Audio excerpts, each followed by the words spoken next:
Hello everyone, মই viral recipe এটা লৈ আহিছো বিলাহী চাটনি। এটো ভাইৰেল হয় ৰেচিপিটো।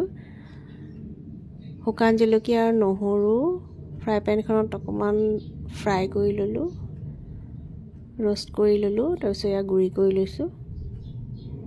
তাৰপিছত ফ্ৰাই পেনখনত অকমান তেল আৰু নিমখ দি পেলে বিলাহী এনেকে কাটি পেলে অকমান সিজাই লম ঢাকন মাৰি।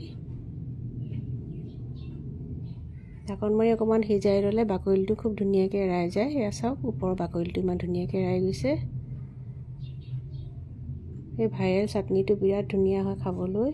আৰু বিলাহীখিনি তাতে লৈ ললো, য'ত শুকান জলকীয়া আৰু নহৰুখিনি গুৰি কৰি লৈছিলো তাতে লৈ ললো। কেঁচা পিঁয়াজ দিছো আৰু কেঁচা মিঠাতেল অকমান দি পেলে মিক্স কৰি দিম। কেঁচা মিঠাতেল দিলে বিৰাট ধুনীয়া হয়, চাটনিটোৰ গোন্ধ বিৰাট ধুনীয়া ওলায়। এনেকে বনাই খাই চাবচোন আপোনালোকে, বিৰাট টেষ্টি হয়। এটো ভাইৰেল ৰেচিপি হয়।